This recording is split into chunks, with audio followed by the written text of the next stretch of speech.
Hello everyone, I Dr. Palak, lecturer in GMC Group of Institution. Today I'm gonna teach you physiology. So our topic is blood composition and its function. So what is blood? Blood क्या है? Blood is the main circulating fluid in the human body. Blood क्या है? Main circulating fluid है human body के अंदर. Next, study of blood is called haematology. Study of blood को हम क्या कहते हैं? Haematology. It is a fluid connective tissue derived from mesoderm. ये क्या है? कनेक्टिव टिश्यू है. किस फॉर्म में? फ्लूइड फॉर्म में. पर हमने इसको कहाँ से डिराइव किया है? मेसोडर्म से. Next point is it is bright red in color, slightly alkaline, salty and heavier than water. ये ब्लड क्या होता है? रेड इन कलर होता है. As you all know, slightly alkaline होता है जिसका पीएच क्या होता है? 7.4 and heavier than water. Water से ब्लड हैवी होता है. Next point, the blood has 5 litre of blood which constitute about 8% of the total body weight.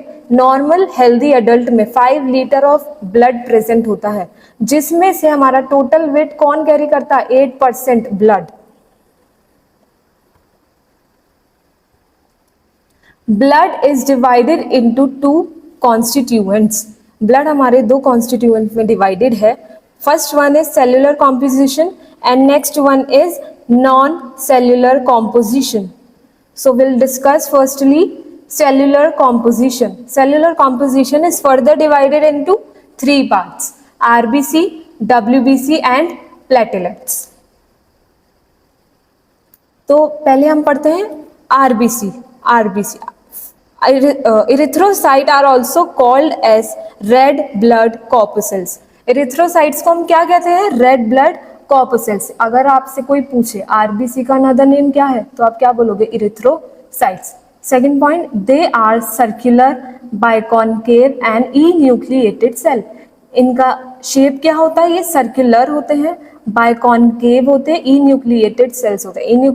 E nucleated का मीन्स होता है जिन सेल्स के पास न्यूक्लियस नहीं होता, तो वो क्या होते हैं? RBCs. Next point, its size 7 micrometer in diameter to 2.5 micrometer in thickness. इनका साइज क्या होता है? 7 माइक्रोमीटर. डायमीटर क्या होता है? 2.5 micrometer. There are about 5.1 to 5.8 million RBC per cubic millimeter in adult female. It is about 4.3 to 5.2 million. Mail में क्या होता है? 5.1 टू 5.8 मिलियन आरबीसीज होते हैं. वैसे ही फीमेल्स में कितना होता है? 4.3 टू 5.2 मिलियन होता है. Next, average life span is of 120 days. RBC की लाइफ स्पैन कितनी होती है? 120 days. Next one is WBC, leukocytes. Leukocytes are also known as white blood corpuscles. WBC को और हम क्या कहते हैं? ल्यूकोसाइट्स कहते हैं. Another name of WBC is leukocytes. Next, they are colourless, nucleated, amoeboid and phagocytic.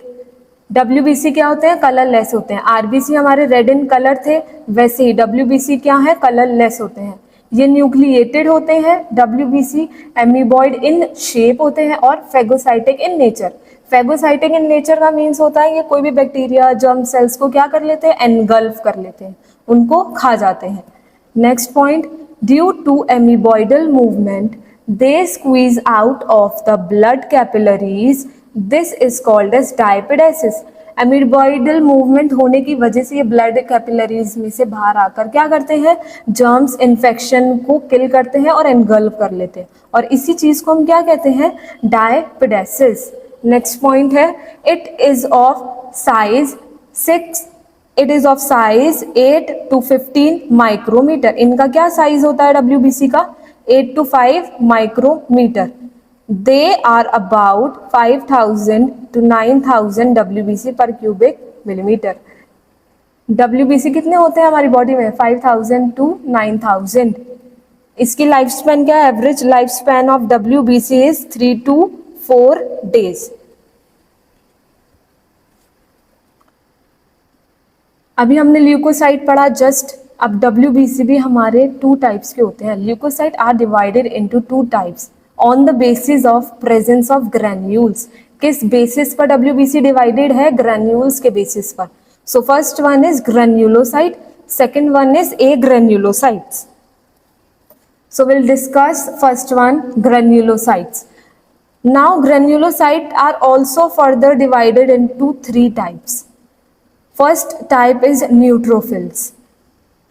Neutrophils क्या होते हैं? Cytoplasmic granules are stained with neutral dyes. Neutrophils को अगर हम स्टेन करें तो ये किसके साथ स्टेन होते हैं? न्यूट्रल डाइज के साथ।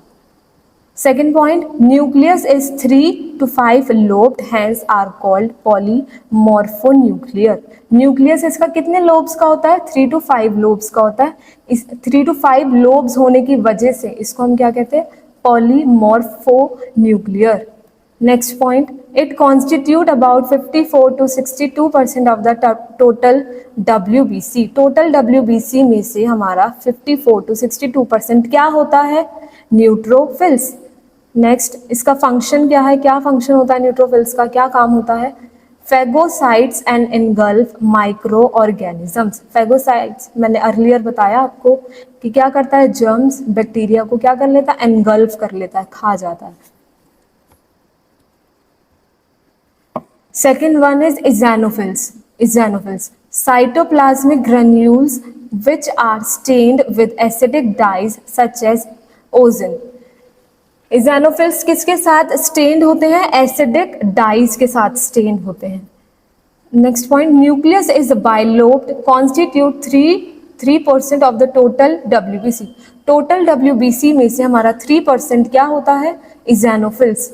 अब इसका फंक्शन क्या है? क्या वर्क करता है ये eosinophils? They are non phagocytes and increase during allergic reaction. ये कैसे होते हैं? नॉन फेगोसाइट्स मीन्स ये जर्म्स, बैक्टीरिया को एनगल्फ नहीं करते हैं। इनका क्या काम होता है?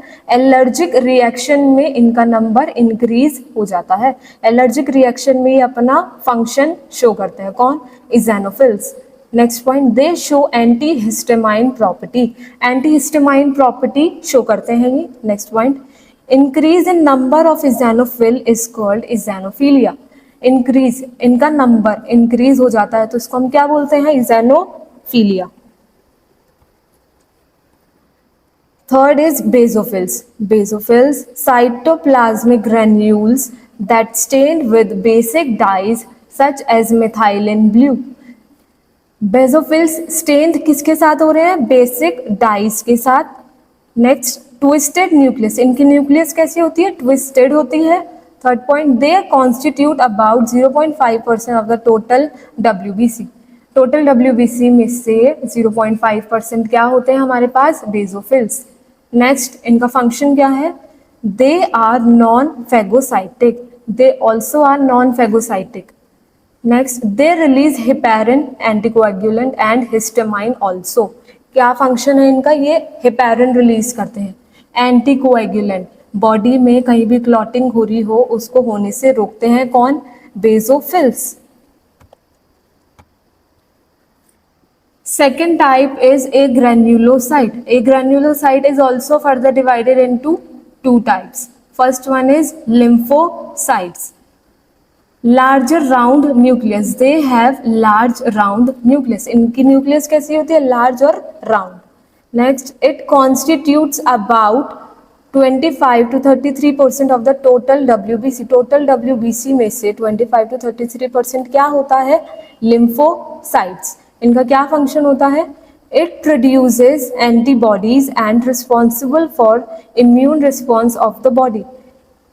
क्या प्रोड्यूस करते हैं लिम्फोसाइट? एंटीबॉडीज, किसी भी एंटीजन के अगेंस्ट, किसी भी जर्म सेल्स के अगेंस्ट, बैक्टीरिया, पैरासाइट के अगेंस्ट क्या फॉर्म करते हैं? ये एंटीबॉडीज फॉर्म करते हैं।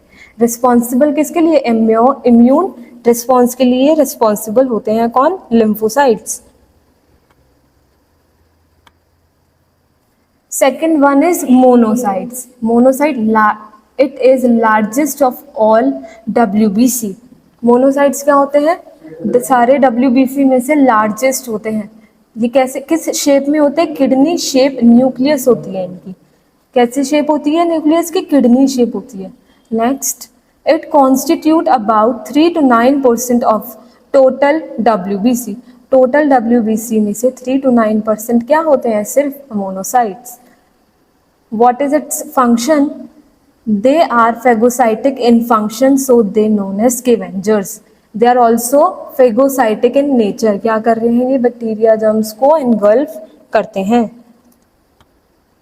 Now third one is cellular composition पढ़ रहे थे, RBC हो गया, WBC हो गया, so third one is platelets. Platelets क्या होते हैं? They are small fragments of bone marrow cells and therefore not really classified as cells themselves. ये स्मॉल फ्रेगमेंट्स होते हैं, कहाँ के? बोन मैरो सेल्स के, ठीक है। इनका फंक्शन क्या है? वेजो कॉन्स्ट्रिक्शन। ये हेल्प करते हैं वेजो कॉन्स्ट्रिक्शन, ब्लड वेसल्स को कॉन्स्ट्रिक्ट कराने में हेल्प करते हैं। Next one, from temporary platelet plug to stop bleeding. क्या कराते हैं? ये फॉर्म करते हैं प्लेटिलेट प्लग, क्या कराने के लिए? ब्लीडिंग स्टॉप कराने के। आपको कहीं भी हाथ पर, पैर पर कहीं भी कट लगा, वो ब्लीडिंग स्टॉप भी तो होगी, तो वहाँ पे कौन आ जाते हैं? प्लेटिलेट्स आ जाते हैं। प्लेटिलेट्स के प्लग फॉर्म हो जाते हैं जो हमारी ब्लीडिंग को स्टॉप करा देते हैं। Secrete procoagulant to promote blood clotting. ये क्या करते हैं? प्रोकोएगुलेंट रिलीज करते हैं, क्या प्रमोट करने के लिए? ब्लड क्लॉटिंग प्रमोट करने के लिए। Third point, dissolved blood clot. ये ब्लड क्लॉट को क्या करते हैं? डिसॉल्व। फोर्थ पॉइंट है digest and destroy bacteria. Platelets का भी क्या काम है? डाइजेस्ट और बैक्टीरिया को क्या करना? Destroy. Next, secrete some chemicals to attract neutrophils and monocyte to the site of inflammation. जहाँ पे भी इन्फ्लामेशन होगी ये प्लेटलेट्स क्या रिलीज करेंगे? क्या केमिकल रिलीज करेंगे? Neutrophils, monocytes. Second one is non cellular composition. अभी हमने क्या पढ़ा? Cellular composition. अब है नॉन सेल्यूलर कॉम्पोजिशन। सो इसमें आता है plasma. It is a straw coloured slightly alkaline viscous fluid. ये क्या होता है? स्ट्रॉ कलर्ड होता है, स्लाइटली एल्कलाइन होता है और विस्कस फ्लूइड होता है, ठीक। नेक्स्ट है, it contains 90 to 92% of water, 10% of solute, 7% of protein. Plasma के अंदर क्या होता है? 90 to 92% होता है वाटर, 10% सल्यूट होता है, 7% क्या कैरी करता है? Protein. So plasma protein such as serum albumin, serum globulin, heparin, fibrinogen, prothrombin as a coagulating factor in the inactive form. अभी मैंने बताया 7% प्रोटीन कैरी करता है, तो प्रोटीन के अंदर क्या क्या कैरी कर रहा है? Serum albumin, globulin, heparin, fibrinogen, prothrombin. ये क्या है? सारे कोएगुलेटिंग फैक्टर है इनएक्टिव फॉर्म के अंदर। Next, other nutrients such as glucose, amino acid and glycerol. Other nutrients क्या हो गए? ग्लूकोज हो गए, अमाइनो एसिड हो गए और ग्लिसरॉल हो गए प्लाज्मा के अंदर। प्लाज्मा के अंदर क्या क्या आते हैं? ब्लड। प्लाज्मा क्या है? जो ब्लड के अंदर ही तो फ्लो कर रहे हैं, अलग से फ्लो नहीं करती है, ब्लड के अंदर ही होते हैं। सेल्यूलर नॉन सेल्यूलर कॉम्पोजिशन बताया ना मैंने, वैसे ही रेड ब्लड सेल पढ़ लिया अभी हमने, प्लेटिलेट्स पढ़ लिए, WBC पढ़ लिया। So the function of blood, blood का वर्क क्या है? क्या फंक्शन है ब्लड का? First one is transportation. क्या ट्रांसफर करने में हेल्प करता है blood? First one is respiration. Respiration, हम ऑक्सीजन ब्रीद इन कर रहे हैं, CO2 ब्रीद आउट कर रहे हैं, किसकी हेल्प से? ब्लड की हेल्प से। ब्लड ही तो कैरी करता है ऑक्सीजन और CO2, फिर वो लंग से पास आउट होकर नोस्ट्रिल से पास आउट CO2 हो जाता है। तो किसकी हेल्प से हो रहा है ये सब चीजें? ब्लड की वजह से। तो ट्रांसपोर्टेशन का तो काम कर रहा है ना ये। Next point, nutrient carrier from GIT। GIT से एसेंशियल न्यूट्रिएंट जो इंटेस्टाइन से अब्जॉर्ब होते हैं वो कौन कैरी करता है? ब्लड। ब्लड में तो अब्जॉर्ब हो रहे हैं ना, इंटेस्टाइन से न्यूट्रिएंट्स उसने अब्जॉर्ब कर लिए, तो कैरी कौन करेगा? ब्लड। तो ब्लड क्या करता है? ट्रांसपोर्टेशन का काम करता है। Next, transportation of hormones from endocrine gland. Endocrine से हार्मोन ट्रांसपोर्ट कौन करता है? Blood. Next, transportation of metabolic waste. Metabolic waste को भी कौन ट्रांसपोर्ट कराता है? ब्लड। सेकेंड फंक्शन है ब्लड का रेगुलेशन, रेगुलेट pH। ये ब्लड क्या करता है? pH को रेगुलेट करके रखता है। Second point, adjust and maintain body temperature. Blood क्या करता है, बॉडी टेम्परेचर को मेंटेन करके रखता है और एडजस्ट करके रखता है। Next, maintain water content of cell. Water content को कौन मेंटेन करके रखता है, ब्लड। थर्ड पॉइंट है प्रोटेक्शन। ब्लड क्या करके रखता है, प्रोटेक्शन भी प्रोवाइड कर रहा है बॉडी को। First point, WBC protect against disease bye phagocytic. WBC blood के अंदर प्रेजेंट है, तो WBC क्या करते हैं, हमें प्रोटेक्ट करके रखते हैं किसी भी जर्म्स, बैक्टीरिया, पैरासाइट के अगेंस्ट। क्या शो करके, फेगोसाइटिक नेचर शो करके। Next point, reservoir for substance like water and electrolyte. Reservoir की तरह वर्क करता है कौन, blood. Next, perform haemostasis. Haemostasis का क्या मतलब होता है, the process of stopping bleed. अगर हमें कहीं भी कट लग जाता है तो वहाँ पे अभी मैंने बताया कि प्लेटलेट्स आ जाते हैं, कोएगुलेंट फॉर्म हो जाता है, तो उस प्रोसेस को हम क्या कहते हैं, haemostasis. So do you have any question, so please ask in the comment box. Thank you.